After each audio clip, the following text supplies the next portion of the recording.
everyone and welcome. In this video I'm going to walk you through how to find apps which are currently using your camera in Windows.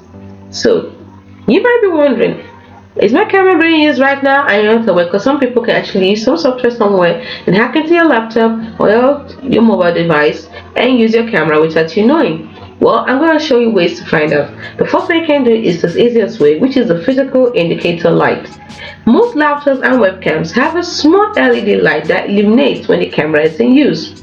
If this light is on, it indicates that the app is actively accessing your camera. Like mine is on right now because I am using a screen recorder. Next, in case yours doesn't show but you still suspect something, what you can do is use the Windows settings.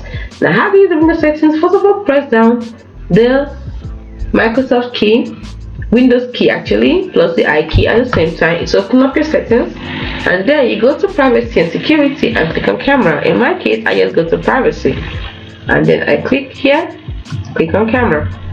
And the next thing, under choose which apps can access your camera, look for apps that are listed as currently in use. Here, choose which Microsoft Store apps can access your camera.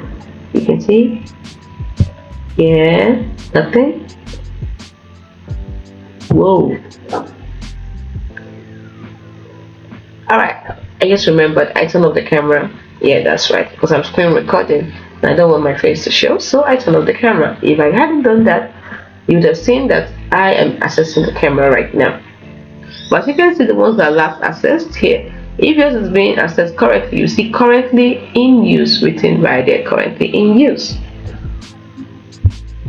Another way you can do this is by using the task manager. Alright, let me show you how to use the task manager. From here, search. You can search task manager, or just use the shortcuts Ctrl plus Shift plus Escape key at the same time. Ctrl Shift and Escape at the same time. Let's go. And that opens our task manager. And once we're here, go to the details tab. Details. Here it is. Click on details, and then next thing, look for the processes related to camera, like webcam drivers, video conferencing software. So we're going to have to look for them. Webcam camera, video conferencing software. Wow, there's a lot of things. Anyway, just look for it there. It might take a while for me because let's just say I have so many stuff working right now, processing right now. Anyway, once you find it, you right click on the process and select go to see details to see more information. By checking this method, you can easily identify which apps are currently using your camera. If you notice any suspicious activity, investigate further and take appropriate actions.